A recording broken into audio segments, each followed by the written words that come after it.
बिस्मिल्लाहिर्रहमानिर्रहीम। अस्सलाम वालेकुम। आज मैं लाई हूँ आपके लिए आलू के चिप्स घर पर बनाने के आसान रेसिपीज़। लेकिन बताने से पहले आपसे गुजारिश है कि अगर आपने अभी तक हमारा चैनल सबा किचन को सब्सक्राइब नहीं किया तो इसे सब्सक्राइब कर लें और साथ में लगे बेल आइकन को दबा दें ताकि हर नई आने वाली वीडियो का नोटिफिकेशन आपको मिलता रहे। आइए सबसे पहले बताती हूँ इसके अज्जा। आलू 250 ग्राम, अंडा 1 अदद, घी हस्बे ज़रूरत, नमक हस्बे ज़ायका।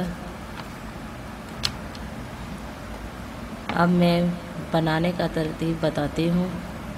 छीलकर 2.5 इंच लंबाई के रुख छोटे और बारीक टुकड़े में काट लें और इनको नमकीन पानी में डुबोकर थोड़ी देर के लिए रख दें। फिर बाहर निकाल कर खुश्क होने दें। इसके बाद एक प्याली में अंडा फेंट कर इसमें नमक मिक्स करें।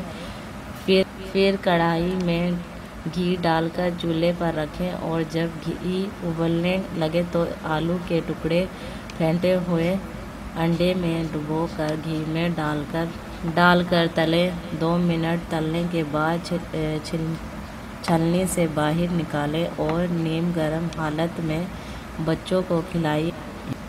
मज़ेदार और लजीज चिप्स तैयार है। ये भी बच्चों की मरगूब ग़िज़ा है। मज़ीद अच्छी वीडियो को देखने के लिए हमारे चैनल को सब्सक्राइब करें और वीडियो अच्छी लगे तो इसे लाइक और शेयर करें। शुक्रिया।